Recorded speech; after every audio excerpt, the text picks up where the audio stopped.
আপনি কি আপনার ঠোঁটের চারপাশে কালো দাগ নিয়ে চিন্তিত? মাত্র ২টা স্টেপ ফলো করে আমরা এই কালো দাগ থেকে চিরতরে মুক্তি পেতে পারি।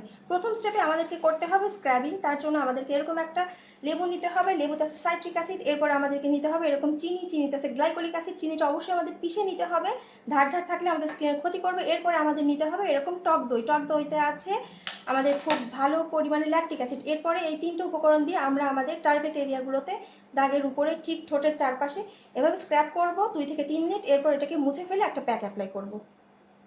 প্যাকটা তৈরি করার জন্য আমরা এখানে নিয়েছি টক দই। এখানে নিব আমরা 1 চামচ চাউলের গুঁড়া। তারপর আমরা এখানে নিব একটু 1 চিমটি হলুদের গুঁড়া। এরপর আমরা এখানে নিব এরকম 1/2 চামচ পরিমাণ কফি পাউডার। এরপর আমরা এখানে নিব লেবুর রস।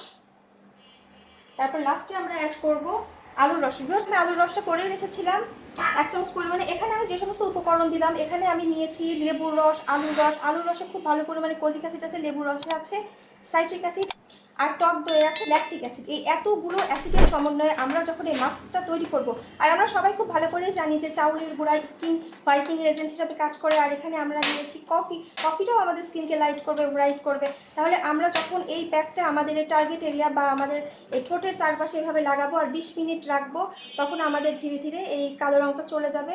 15 দিন একটানা ব্যবহার করলে ইনশাল্লাহ আমাদের দাগ থাকবে না, একেবারে চলে যাবে। 7 দিন ব্যবহার করলে আপনারা এর তফাৎ টের পাবেন।